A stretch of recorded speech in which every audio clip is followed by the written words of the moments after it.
La révolution des œillets au Portugal.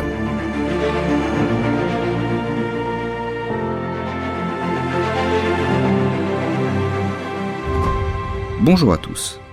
Il arrive parfois qu'une révolution porte le nom d'une fleur. Il y a eu par exemple celle des tulipes dans l'Empire ottoman et plus récemment la révolution des roses en Géorgie ou celle de jasmin en Tunisie. Les fleurs indiquent généralement le caractère pacifique de cette révolution. C'est exactement le cas au Portugal, avec la révolution des œillets qui a été menée par de jeunes officiers, une page véritablement fascinante de l'histoire de ce pays et de l'Europe. Cette révolution est déclenchée le 25 avril 1974 et met fin à la plus ancienne dictature d'Europe, qui durait tout de même depuis 48 ans.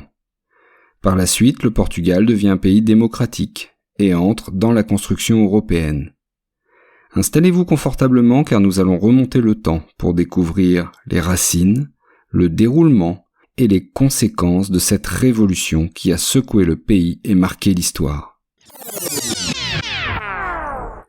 Pour comprendre pleinement la signification de la révolution des œillets, il est essentiel de revenir sur le contexte historique dans lequel elle s'est produite. Depuis 1932, le Portugal est une dictature, dirigée par António de Oliveira Salazar, qui, à la suite d'un AVC, est remplacé en 1968 par Marcelo Caetano. Pendant près de 50 ans, le pays connaît ainsi un régime autoritaire, une dictature conservatrice appelée l'Estado Novo, qui signifie l'État nouveau. Alors ce régime s'appuie sur les élites traditionnelles, le patronat, l'armée et l'Église. Et il se montre très répressif, surtout envers les dissidents politiques. Règne aussi la censure, le contrôle de l'opinion publique et l'austérité économique. Et la police politique, la PIDE, fait régner la terreur dans la population.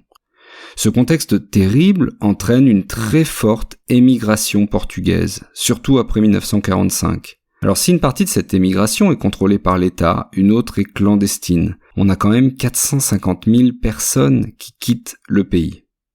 Parallèlement, depuis les années 60, le Portugal connaît des révoltes dans ses colonies africaines, notamment en Guinée-Bissau, en Angola et au Mozambique.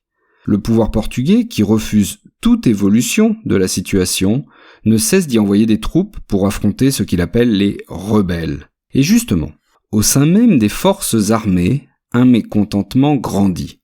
Les officiers qui ont été envoyés combattre les rebelles en Angola, en Guinée ou au Mozambique reviennent convaincus de l'impossibilité de gagner ces guerres coloniales. Ils ne voient pas non plus pourquoi ils doivent combattre à l'extérieur des peuples qui souhaitent leur liberté, alors que eux-mêmes n'en bénéficient pas dans leur propre pays. C'est totalement absurde à leurs yeux. En un mot, ils sont convaincus que la restauration de la démocratie est la seule voie possible pour mettre fin aux guerres coloniales et pour garantir un avenir meilleur pour le pays. Et c'est ainsi que naît le mouvement des forces armées, MFA, en septembre 1973. C'est un groupe d'officiers qui travaillent en secret pour préparer un renversement pacifique de la dictature. Le programme se résume en 3 D. Démocratiser, décoloniser, développer. Mais avec la PIDE qui surveille tout, ils prennent de très gros risques. Alors malgré tout, ils réussissent à obtenir le soutien d'un général plutôt conservateur, António de Espínola, un ancien gouverneur de Guinée-Bissau qui va devenir une figure clé de la révolution. Et le 25 avril 1974, peu après minuit, tout bascule. L'insurrection est déclenchée. Le signal est une chanson, pourtant interdite à la radio portugaise et qui est alors diffusée. Grandola Vila Morena de José Afonso.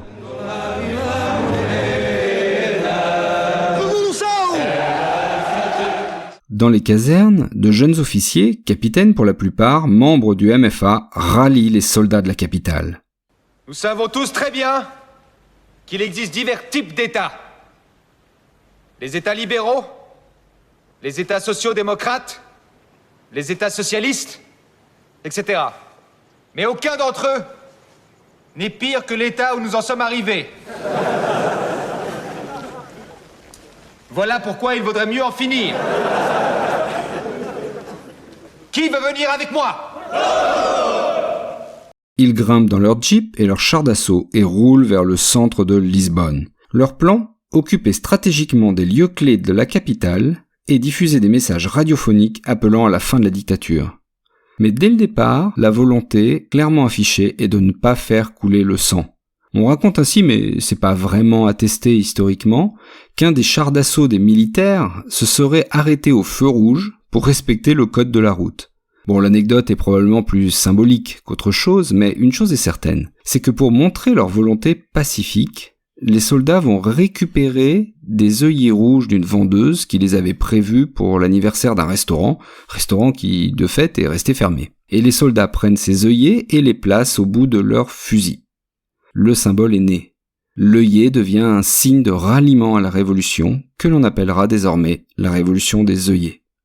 Rapidement, les membres du MFA réussissent à prendre le contrôle des lieux stratégiques du pays, tels que les aéroports, les gares, les stations de radio, sans rencontrer vraiment de résistance. Et d'ailleurs, au matin du 25 avril, la population de Lisbonne descend massivement dans les rues pour soutenir les putschistes. Et ils portent des œillets à la boutonnière, tout ça dans une atmosphère indescriptible de joie et d'espoir.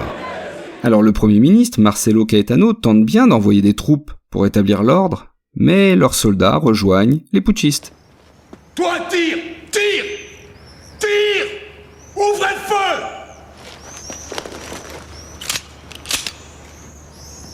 Ouvrez le feu! Feu! Feu! Seule l'ancienne PD, qui était alors renommée DGS, va ouvrir le feu sur les manifestants, faisant 4 morts et des blessés. Mais finalement, Marcelo Caetano est contraint de quitter le pouvoir et de s'exiler à Madère. La révolution des œillets réussit à mettre fin à 48 ans de dictature et de répression au Portugal. Mais la démocratie ne se met pas en place tout de suite, et même pendant 2 ans, la situation est assez confuse. C'est ce que l'on appelle le PREC, le processus révolutionnaire en cours. À la tête du pays, on trouve alors une junte de salut national, c'est-à-dire un groupe d'officiers issus du MFA, avec le général Spinola comme président. Cette junte entame une démocratisation du pays. Les prisonniers politiques sont libérés, les opposants reviennent d'exil, la police politique est supprimée et les libertés restaurées progressivement. Attention, tout n'est pas rose du tout. Il y a même pendant cette période de fortes oppositions entre les différents protagonistes sur la marche à suivre. Par exemple, le MFA se divise, les partis politiques s'opposent entre socialistes, communistes, droite conservatrice. Il y a des luttes de pouvoir et on craint même de nouveaux coups d'État, peut-être communistes cette fois-ci. C'est une période très instable. Et le général Spinola, au pouvoir, suite à la révolution des œillets, est lui-même inquiet parce qu'il trouve que ça va trop à gauche, ce processus révolutionnaire. Il va même tenter un coup d'État conservateur en mars 1975. Alors il échoue, il gagne au passage le surnom de Spinochet, et il part en exil en Espagne, puis au Brésil. La Constitution est finalement adoptée en mars 1976, et Mário Soares, un socialiste, devient Premier ministre du pays.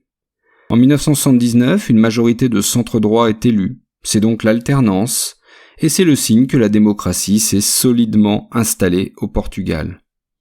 En 1982, une révision constitutionnelle supprime toute référence au rôle de l'armée dans la vie politique. Et en 1986, Mário Soares, de nouveau, devient le premier civil élu président de la République. À ce moment-là, le Portugal est devenu une démocratie. Et le pays peut rejoindre la communauté économique européenne, et c'est justement chose faite en 1986.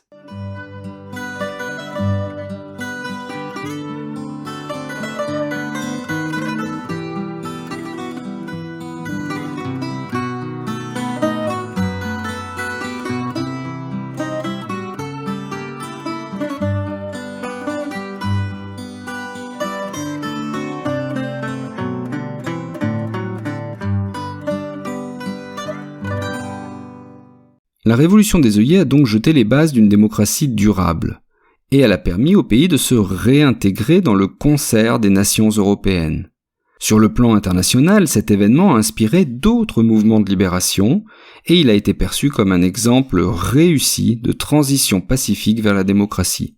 Aujourd'hui, cet événement est célébré chaque année au Portugal, pour rappeler le courage des putschistes et la victoire de la démocratie sur la dictature. Chaque 25 avril, les Portugais arborent des œillets sur leurs vêtements. Cet événement a aussi marqué le début de la démocratisation du sud de l'Europe, celle du Portugal, qui va être suivie par la chute des dictatures grecques et espagnoles. Mais c'est une autre histoire. Merci d'avoir écouté cet épisode, j'espère que vous avez apprécié ce voyage dans le temps et que vous en avez appris davantage sur cet événement majeur. Si vous l'avez aimé, laissez 5 étoiles et un commentaire sur Apple Podcast ou Spotify, je lis tous vos commentaires, ils me font très plaisir et m'encouragent à continuer. N'hésitez pas aussi à vous abonner au podcast pour d'autres épisodes passionnants. Et à très bientôt pour une nouvelle page d'histoire.